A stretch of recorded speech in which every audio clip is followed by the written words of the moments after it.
Hello সবাইকে, আশা করি সবাই খুব ভালো আছেন। আর আজ হচ্ছে জন্মাষ্টমী। আর আমি যেটুকু পেরেছি সেটুকু আয়োজন করেছি। কেউ বলবেন না যে এটা, হ্যাঁ অনেকেই বলবেন হয়তো এটা করতে হয়, ওটা করতে হয়, এটা দিতে হয়, ওটা দিতে হয়, কিন্তু আমি মন থেকে যেটুকু পেরেছি আমি সেটুকুই অর্পণ করেছি। আমি জানি ভগবান সেটা নেবেন। আর এটা ভুলবশত দেখুন ধূপের ধুলোটা ওখানে পড়ে গেছে। আর মেয়েকে নিয়ে বিকেলে উপরে ছাদে এলাম। ওকে প্রত্যেক দিনই মাঝে মাঝে একটু একটু নিয়ে আসি।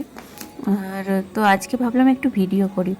নিচের দিকে প্রচুর গরম লাগছে, তো বললাম যে চল ছাদে যাই।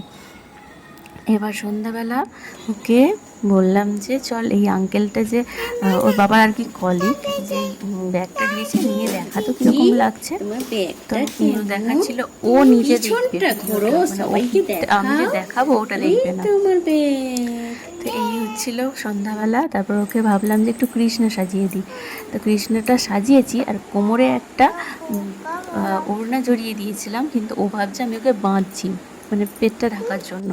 তো এটা করতে দিল না। আমি বললাম ঠিক আছে থাক। আর কৃষ্ণের হাতে দেখুন থাকে বাঁশি, ওর হাতে একটা চামচ আছে আর একটা আছে স্ক্রুড্রাইভার। যাই হোক, এই ছিল আমার গোপালের ছবি। আর গোপালকে কী কী অর্পণ করেছি, একটু পায়েস, মিষ্টি, এগুলো যেটুকু পেরেছি সেটুকুই দিয়েছি। আমি জানি ভক্তি ভরে দিলে ভগবান ঠিকই অর্পণটা নেবেন। আমি এটুকু জানি, এটা আমার গোপাল। আর আমি এটা করতে পেরে খুবই আমার এটা ভালো লাগছে। আর সকলের অবশ্যই হয়তো ভালো লাগবে। আর সন্ধ্যাবেলার দিকে আমি একটু লুচি আর একটু নিরামিষ তরকারি করেছিলাম।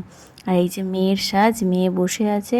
ওকে যত বলছে একটা বাঁশি নে, বাঁশিটা নেবে না, ও ওই চামচ আর স্ক্রুড্রাইভারই নেবে। ও কী ধরনের কৃষ্ণ একটু আপনারা বলুন তো দেখি।